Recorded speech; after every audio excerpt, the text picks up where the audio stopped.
오늘 우리가 함께 읽은 말씀 가지고 구약 성경에 나타난 성탄 예언이라는 제목으로 성탄절을 앞에 두고 같이 말씀을 나누고자 합니다. 12월이 되면 캐롤송을 자주 듣게 됩니다. 캐롤송이 들리면 한 해 마지막이 가깝다는 의미가 되기 때문에 자연스럽게 지난 한 해를 돌아보게 됩니다. 특히 성탄절이 가까워오면서 내가 이렇게 살아도 되나 이런 마음으로 자신을 돌아보게 되는 기회로 삼기도 합니다. 적어도 성탄절은 바쁘게 살던 사람이 한 해의 끝자락에서 사람이 돌아가야 할 본연의 자리가 어디인지를 자신을 살피게 되는 그런 절기가 되는 것 같습니다. 아담과 하와의 범죄 이후로 타락한 인생은 질병과 생활고 사람과의 관계에서 오는 상처와 죄의 문제, 또 죽음과 심판에 대한 두려움, 그리고 어찌할 수 없는 인생으로서의 허무에서 벗어나고자 하는 몸부림을 치게 됩니다. 그러나 결국 좌절하고 절망할 수밖에 없는 것이 유한한 삶을 살아가고 있는 우리들입니다. 이처럼 자신의 연약함을 절감하고 목말라 하는 사람들이야말로 구세주께서 아기 예수로 이 땅에 오신 성탄이 참 소망이 되는 것입니다. 구약 성경에 예언된 회복의 소망이 예수 그리스도의 탄생으로 실현되었기 때문입니다. 성탄은 더 이상 목마르지 않는 생수를 준비하시고 누구든지 목마르거든 값없이 내게로 와서 마시라고 하시는 하나님의 초청을 기억하게 하는 사건입니다. 우리가 해야 할 일은 성탄을 통해서 우리를 구속하시고 회복시키시려는 하나님의 열심, 기어코 하나님의 자녀 삼으시려는 그 사랑의 열심을 받아들이는 것뿐입니다. 그러면 왜 성탄이 해소할 길 없는 갈증으로 허덕이는 인생에게 유일한 소망이 되는지를 오늘 말씀을 통해서 같이 생각을 해보려고 합니다. 오늘 말씀은 장차 성탄으로 이 땅에 성육신하실 예수 그리스도께 대한 중요한 예언을 담고 있습니다. 역사적 배경은 7장부터 연결되어 나옵니다. 북이스라엘이 멸망하기 약 10년 전인 기원전 732년경이죠. 당시 아수르를 강대한 제국으로 만든 디글랏 빌레셀 3세라는 왕이 여세를 몰아서 이스라엘을 침공했습니다. 당시 북이스라엘 왕은 나라를 지키기 위해 주변 나라들과 동맹을 맺고 저항을 해보지만은 힘이 딸렸습니다. 그래서 조공도 바치고 그렇게 해서 살아남으려고 해봤지만은 본문 1절에서 나오는 스불론 땅과 납달리 땅은 아수르의 공격을 결국 피하지 못하고 막대한 피해를 입게 됩니다. 결국 기원전 722년에는 북이스라엘의 수도인 사마리아마저도 함락되고 맙니다. 1절에 나오는 고통받는 자들의 흑암과 같은 역사는 아수르의 침공으로 그 길목에 있던 북쪽의 지파들이 당한 환란을 가리킵니다. 우리는 한 나라의 흥망성쇠를 이야기할 때에 침공을 당해서 그 수도가 함락함으로 그리고 그 나라가 망해지고 지상에서 사라지는 것으로 알고 있습니다. 그런데 그 수도가 함락되는 건 항상 제일 마지막에 되어지는 거예요. 그 수도를 함락하기 전에 이미 벌써 그 주변은 초토화가 되고 지금 갈릴리 지역, 사마리아로 내려가는 그 갈릴리 지역은 이미 수많은 사람들이 살해를 당하고 그리고 가지고 있는 모든 것들은 빼앗기고 이런 온갖 어려움으로 사람이 살 수 없는 흑암의 상태가 되어버린 것입니다. 그들은 이민족에 의해 멸시를 당했지만 그렇게 된 원인은 성경은 분명히 말씀하고 있습니다. 그들이 하나님을 멀리했기 때문이라는 겁니다. 그런데 그렇게 멸시를 당하여 흑암에 행하던 백성들에게 오늘 말씀해 본 주의 빛이 비친다는 겁니다. 주의 빛이 비치면 상황이 이전과는 완전히 달라지게 됩니다. 1절 2절에 보십시오. 전에 고통받던 자들에게 흑암이 없으리로다. 옛적에는 여호와께서 스불론 땅과 납달리 땅이 멸시를 당하게 하셨더니 후에는 해변길과 요단 저쪽 이방의 갈릴리를 영화롭게 하셨느니라. 흑암에 행하던 백성이 큰 빛을 보고 사망의 그늘질 땅에 거주하던 자에게 빛이 비치도다.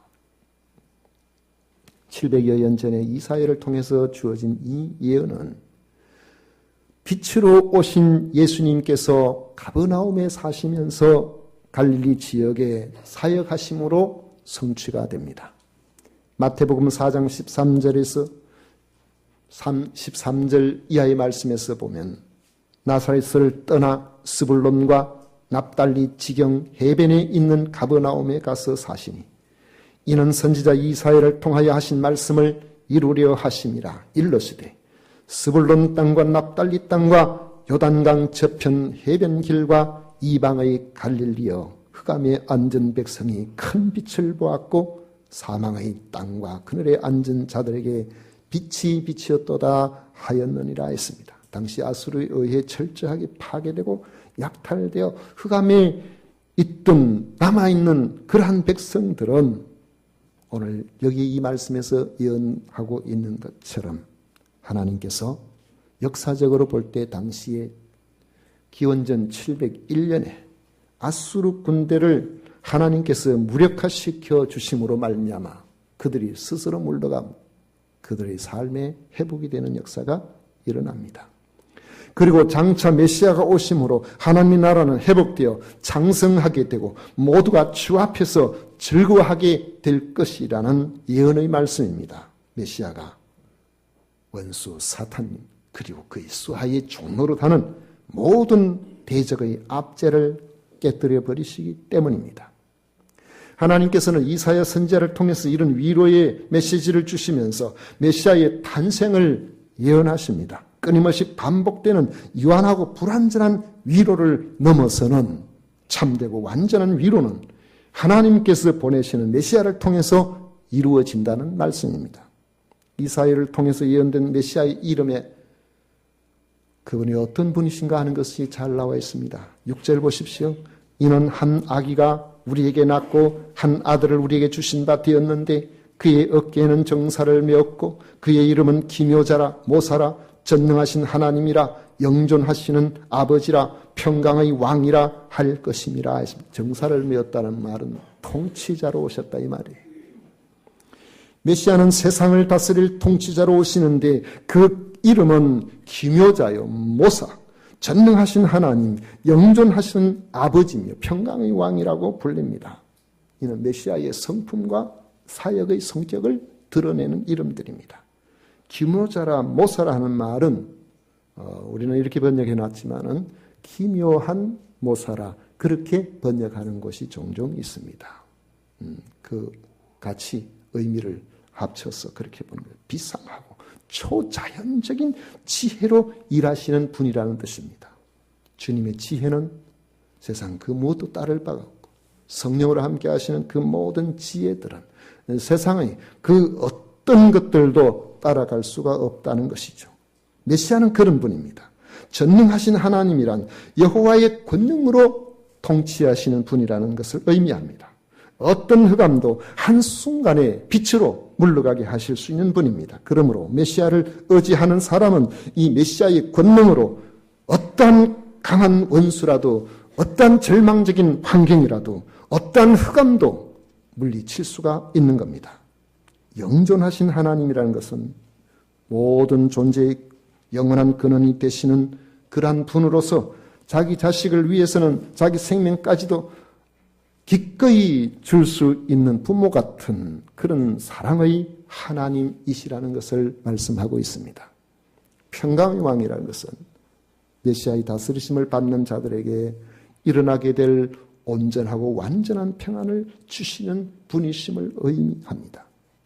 기묘하신 모사여 전능하시고 영존하시는 하나님이시며 평강의 왕이신 메시아가 빛으로 우리를 다스리시면 어떤 흑암의 권세도 물러가게 될 것입니다. 어떤 흑암의 권세 아래 있는 자도 건짐을 받지 못할 사람이 없고 죄와 원수 그리고 온갖 사람을 얽매이는 압제 아래 있는 자들도 자유롭게 하지 못할 그런 사람이 없다는 것입니다. 온갖 지혜를 가지시고 전능하시고 우리의 모든 것의 근원이 되시며 우리를 사랑하시는 분이 우리에게 평강을 주시기 때문에 이 약속을 믿음으로 받아들이면 그 평강을 받아 누리게 된다는 것이 오실 메시아에 대한 예언입니다. 그런데 평강의 왕으로 오신 메시아가 다스리시면 개인적으로는 하나님과 화평을 누리게 됩니다. 우리의 허물과 죄, 하나님과의 관계가 단절되어 있는 온갖 것들, 이런 것들을 평강의 왕으로 오신 메시아께 내 자신을 맡겨드리면은 바로 그것을 제거해 주십니다. 해결해 주십니다. 우리가 허물과 죄로 죽었던 존재지만은 하나님의 자녀로 바꿔주시는 겁니다. 평강의 왕이신 그리스도의 평강이 우리의 마음과 생각을 지켜주심으로 하나님 완전한 통치 아래서 살아가는 그런 사람으로 살게 해주십니다. 이처럼 메시아의 다스리심을 받는 개인들의 공동체를 무엇이라 하겠습니까? 곧 하나님의 나라를 말합니다. 하나님의 나라는 메시아가 다스리시는 나라예요. 그분이 왕으로 다스리는 분입니다. 그런 나라입니다. 여러분 생각해 보십시오.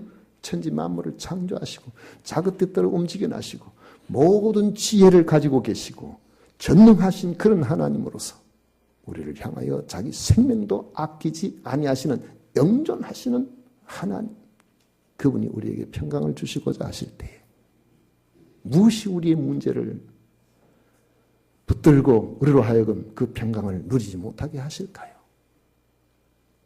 하나님께 여러분 자신 예수 그리스도를 하나님께서 우리에게 허락하신 이 메시아로 받아들이고 그 이름의 뜻대로 우리가 믿게 된다면 하나님께서 우리에게 큰 은혜를 주셔서 이 땅에 사는 동안에도 여러분을 다스려 주실 것입니다. 평강으로 함께 해 주실 겁니다. 이런 평강을 가진 이러한 사람들이 모여 있는 것이 교회 공동체입니다. 그런데 이 교회 공동체는 다 믿음이 같지 않고 때로는 믿지 않는 이들도 간혹 섞여 있을 수 있고 이렇게 해서 완전하지 못하지만 그러나 하나님께서 우리에게 말씀하고 계시는 하나님의 나라, 온전한 하나님의 나라, 궁극적으로 온전한 하나님의 백성들로 구성된 그러한 나라가 있습니다. 우주적 교회요. 우리 주님 다시 오실 때에 완성되게 될 바로 그 나라입니다. 그 나라가 얼마나 좋은 나라인지요. 그 나라를 계시록에 보면 신천신지라 했는데 신천지가 자꾸 쓰는 바람에 그 말도 우리가 함부로 좀 쓰지를 못하고 있어요. 오해받을까 봐. 세상 나라의 통치는 불완전합니다. 트럼프가 대통령이 되고 난데 요즘 미국을 보면은 미국도 어지럽고 우리도 어지럽다는 생각이 들어요. 정치도 늘 사업을 해온 것처럼 늘 이해타산을 앞세워서 돈만 된다면 동맹과의 관계도 의리도 깨버리고 믿음도 깨버리고 그런 경우를 우리가 보죠. 얼마나 옆에서 보기에 답답했던지 국방부 장관이 나 당신하고 일 더 못하겠다고 지난주에 사표 냈다 그러더라고요. 그런데 미국은 재미있는 나라예요. 국방부 장관 매티스가 대놓고 트럼프한테 이야기하기를 당신은 당신의 마음에 맞는 국방부 장관을 선택할 권리가 있습니다. 아주 멋진 말을 하고 그리고 사표를 내고 그렇다 그래요. 또 이전 정부는 그럼 완전할까요? 이전부터 내려온 약자, 소수자를 배려한다는 여러 정책들이 우리 사람의 마음에 지지를 할 만한 그런 부분들이 많이 있지만은 그러나 그런 것들이 그와 다른 생각을 가진 사람을 박해하는 이런 일들이 또한 종종 일어납니다. 얼마 전에는 보니까 어느 교사가 너무 똑똑했는지는 몰라도 학생들한테 야 산타 없어. 산타가 어디 있어? 그러니까 아이들이 막 집에 가서 우리 선생님은 산타가 없대요. 그래가지고는 해고돼 버렸어요. 아이들이 꿈을 박탈했다고. 지난주에 일간지의 기사를 보니까 버지니아에 있는 한 사립고등학교인데 여학생이 성전환 수술을 해가지고 생물학적으로 분명히 여자인데 이 사람이 성전환 수술을 해가 나는 남자다 이렇게 했어요. 그래가지고 나를 남자로 불러달라고 이름을 남자 이름으로 그렇게 바꾸고 그런데 선생님이 47살 먹은 플레밍이라는 그런 선생님인데 이분은 기독교인이에요. 그래가지고 자기 생각하기에는 분명히 하나님께서 이 세상에 우리 사람을 태어나게 할 때는 남자와 여자로 그렇게 태어나게 그렇게 해 주셨는데 얘를 남자로 불러야 되나 여자로 불러야 되나 이 헷갈리는 거예요. 그래가지고 차마 신앙적 양심에서 여자로 부를 수가 남자로 부를 수가 없어서 그 아이에게 지가 남자라고 그러는데 여자로 부르면 또 그렇고 하니까 개명한 이름만 불러줬다 그래요. 그런데 따진 겁니다. 다른 남자들은 희라고 부르는데 나는 왜 희라고 안 부르냐고. 응? 쉬라고 부른 것도 아니고 희라고 부른 것도 아니고 그냥 이름을 불러줬는데 그것 때문에 문제가 발생했어요. 그래서 결국에는 이 사람이 이사진에서 문제가 돼가지고 해고가 되었습니다. 교사직에서 물러나게 된 것입니다. 자기를 남자로 봐주지 않았다는 그것이 문제가 되는 거예요. 우리나라로 앞으로 생물학적 남자라도 자기가 나는 남자니까 나는 여자니까 여자로 불러달라고 그렇게 이야기하면은 그것을 인정해 줘야 되는 그런 세상이 지금 오고 있습니다. 그것이 성소수자의 권리요 그렇게 해주지 않으면 인권 침해라는 이러한 판단을 받게 되는 그런 세상이 오고 있다는 것이죠. 미국에서는 성탄절 인사도 종교적 기독교적 색채가 난다고 메리 크리스마스를 부르지 그렇게 인사를 안 한다고 그러더라고요. 저도 그게 사실인지 아닌지 미국 좀 살아봐야 되는데 미국에 가본 적도 없어가지고 확인할 길은 없습니다만은 그래서 이들은 옛날에는 뭐 다 그리고 메리 크리스마스 했는데 요즘은 보니까 해피 할로데이. 할로데이가 뭡니까? 네? 휴일, 공휴일. 네, 행복한 휴일입니다. 행복한 노는 날입니다. 뭐 그런 정도의 의미밖에 되지를 않는 그렇게 부르고 있다고 합니다. 만약에 누군가에게 메리 크리스마스라고 하면은 저 사람 기독교인이구나 이렇게 이해를 할 정도로 지금 사회적 분위기가 그렇게 들어가고 있다는 것이죠. 성경적인 관점에서 보면 이런 일련의 현상들은 하나님을 경외하지 않음으로 나타나는 성적 도덕적 타락의 한 모습입니다. 그리고 구약 성경의 교훈은 한결같이 하나님의 진노로 나타납니다. 역사 이래로 사람의 통치가 완전했던 적은 없습니다. 항상 이 악순환의 연속이었습니다. 그런데 구약 성경에 예언된 메시아가 오시면 정사와 평강이 무궁하다고 했습니다. 메시아는 다윗 언약의 성취로 오시는 분입니다. 그의 나라는 영원한 의의 나라요 완전하고 영광스러운 나라입니다. 메시아는 영원까지 정의와 공의로 나라를 굳게 세우시고 보존하십니다. 성탄은 장차 어둠으로 인도하고 평강을 어둠에서 우리를 불러내어서 평강으로 그렇게 인도하는 이 불완전한 통치를 끊어버리는 그러한 기쁜 소식이 되는 겁니다. 바로 메시아가 오시는 날은 그런 날이 될 것이라고 구약 성경은 한결같이 예언하고 있는 겁니다. 그런데 우리가 어떻게 이걸 믿을 수가 있을까요?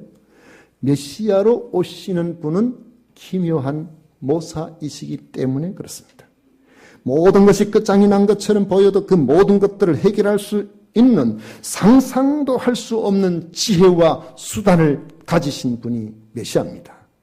그분은 전능하신 하나님이시기 때문에 사탄과 그의 조정을 받는 모든 세력의 공격을 능히 이겨낼 수가 있습니다. 그분은 영원히 계시는 하나님이시기 때문에 우리를 영원히 사랑해 주실 수가 있습니다. 그분은 평강의 왕이시기 때문에 우리에게 흔들리지 않는 하늘의 평화를 주실 수가 있습니다. 그리고 주실 수 있을 뿐만 아니라 여러분 주실 수 있는 것과 주시는 것과는 달라요. 주실 수 있을 뿐만 아니라 기어코 주시고야 마시는 그런 분이라는 것입니다. 누구에게? 받아들이는 자에게, 믿는 자에게. 하나님의 성품이 그렇다는 겁니다. 7절 끝에 보면 만군의 여호와의 열심히 이를 이루시리라 그렇게 말씀하고 있죠. 여기서 열심은 질투를 뜻하는데 자기 백성을 버리지 않고 구원하시는 하나님의 독점적 사랑을 말씀하고 있습니다. 간혹 사람들 가운데서는 어떻게 하나님이 사랑의 하나님이냐고, 사랑의 하나님이신 증거가 뭐냐고 그렇게 따져 묻는 이들이 있습니다. 그러나 성경에서 말씀하고 있는 사람, 하나님께서 세상을 이처럼 사랑하사 독생자를 주셨다고 했는데 이 세상 이처럼 사랑하셔서 독생자를 주신 그 사랑의 실질적인 수혜자는 이 세상에 있는 모든 사람들에게 기회가 있지만 그것을 받아들이는 사람에게 주어진다는 것입니다. 그래서 하나님의 열심은 이것을 받아들이는 그러한 사람, 그런 자기 백성을 버리지 않고 구원하시는 하나님의 독점적 사랑을 말씀하고 있는 겁니다. 그래서 우리는 너무너무 좋은 사랑이지만은 이 사랑을 받아들이지 못하는 사람들에게는 하나님께서 편애하시는 하나님으로 그렇게 느껴지는 거죠. 여러분 생각해 보세요. 너무너무 사랑이 많은 그러한 사람이라고 할지라도 이웃집 자식하고 내 자식하고 똑같이 사랑합니까? 아니잖아요. 하나님은 하나님의 사랑을 사랑하시되 독점적으로 사랑하신다는 사실을 믿으시기를 바랍니다. 내가 너를 사랑한다고 말씀하실 때 그래서 성탄을 통해서 메시아를 주겠다고 말씀하셨대요. 그 메시아를 우리가 받아들이고 그 언약을 믿는 하나님의 사람들에게는 모든 희생을 치르고라도 그 언약을 지켜내고자 하시는 것이 바로 하나님의 열심입니다. 그것이 우리를 향하신 하나님의 사랑이에요. 주님께서 그것을 증명한 것이 바로 십자가에서 자기 생명을 주신 것입니다. 성탄절은 번잡한 세상에서 흔들리고 허무해지던 이런 마음을 하나님께로 향하게 하는 초청의 절기입니다. 제가 이 생각이 들어요. 예전에 저희 고향은 제 고향 제 마을이 있는 그곳에는 한 15분 정도 걸어가면은 교회가 있는데 이렇게 모퉁이를 돌아가서 저기 있기 때문에 종을 쳐도 저희 고향에서는 종소리가 들리질 않습니다. 그런데 거기서 마을 바깥으로 조금 나가면은 종소리가 들려요.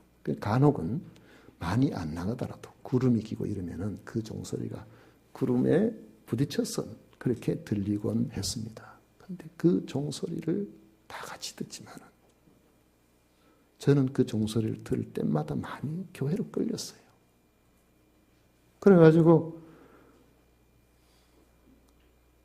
제가 17살 때인가 그럴 때에 종소리가 자꾸 그렇게 저를 유혹을 하니까 성탄절 전날 제 친구를 앞세우고 그래가지고 그 교회로 갔습니다. 물론 그 교회에 예쁜 여학생도 있었습니다만